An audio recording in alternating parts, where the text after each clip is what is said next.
અંકલેશ્વરમાં પ્રોહિબિશનના ગુનામાં પોલીસ ધરપકડથી નાસ્તા ફરતા આરોપીને ઝડપી પાનોલી પોલીસે ખરોડ ચોકડી ખાતેથી ઝડપી પાડ્યો હતો।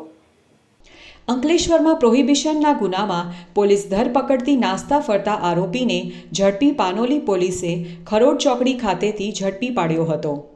ભરૂચ જિલ્લા પોલીસ અધિક્ષક મયુર ચાવડા દ્વારા નાસ્તા ફરતા આરોપીઓને ઝડપી પાડવા આપેલ સૂચના અનુસંધાને અંકલેશ્વર નાયબ પોલીસ અધિક્ષક ચિરાગ દેસાઈના માર્ગદર્શન હેઠળ PSI MH Vader police staff સાથે પેટ્રોલિંગમાં હતા। તે દરમિયાન મળેલ બાતમીના આધારે અંકલેશ્વર રૂરલ પોલીસ સ્ટેશનના પ્રોહિબિશન એક્ટના ગુનામાં નાસ્તા ફરતા આરોપી અંશુ ઉર્ફે પિન્ટુ યાદવને ખરોડ ચોકડી પાસેથી ઝડપી પાડી આગળની કાર્યવાહી કરવા માટે અંકલેશ્વર રૂરલ પોલીસ ખાતે સુપ્રત કરવામાં આવ્યો હતો।